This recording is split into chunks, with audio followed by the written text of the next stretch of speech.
व्यंकटरमणा गोविंदा. मित्रांनो, प्रत्येकाचे व्यवसाय हे वेगवेगळे असतात व प्रत्येकाला आलेले अनुभव हे पण वेगवेगळे असतात. पण त्यामध्ये जर सांगायचं म्हटलं तर एक मी तुम्हाला माझ्यासोबत घडलेला अनुभव सांगतो. काही दिवसापूर्वी माझ्याकडे कस्टमर आले होते. त्यांनी माझ्याकडे वेगवेगळ्या प्रकारची गंधाची चौकशी केली. ते म्हटले, मला भैया आपल्याकडे गंध आहेत का? तर मी त्यांना लिक्विडमध्ये आणि पावडरमध्ये वेगवेगळ्या प्रकारचे गंध दाखवले. गंध दाखवल्यानंतर त्यांनी मला अगरबत्तीची चौकशी केली. मी त्यांना प्रीमियम क्वालिटीमध्ये आणि साध्या क्वालिटीमध्ये दोन्ही क्वालिटीमध्ये वेगवेगळ्या प्रकारची अगरबत्ती दाखवली. त्यानंतर त्यांनी मला काय केलं की भैया आपल्याकडे भीमसेनी कापूर आहे का? भीमसेनी कापूर मध्येही मी त्यांना दाखवलं.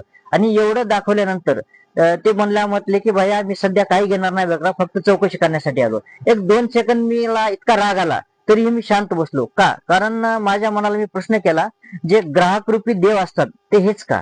आणि आपण त्यांना इतक्या मेहनतीने आणि इतक्या चिकाटीने दाखवल्यानंतर शेवट आपल्याला राग करून चालेल का? चालणार नाही. असा विचार केला आणि नव्या उमेदीने त्यांना वेगवेगळे माझ्या पूजा साहित्यातले वेगवेगळे सामान मी त्यांना दाखवत राहिलो. हा एक माझ्यासोबत आलेला अनुभव आहे. असं प्रत्येक व्यावसायिकाला आलेले अनुभव असतात.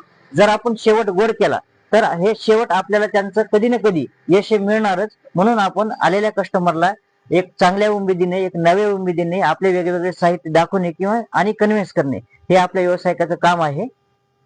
धन्यवाद मित्रांनो.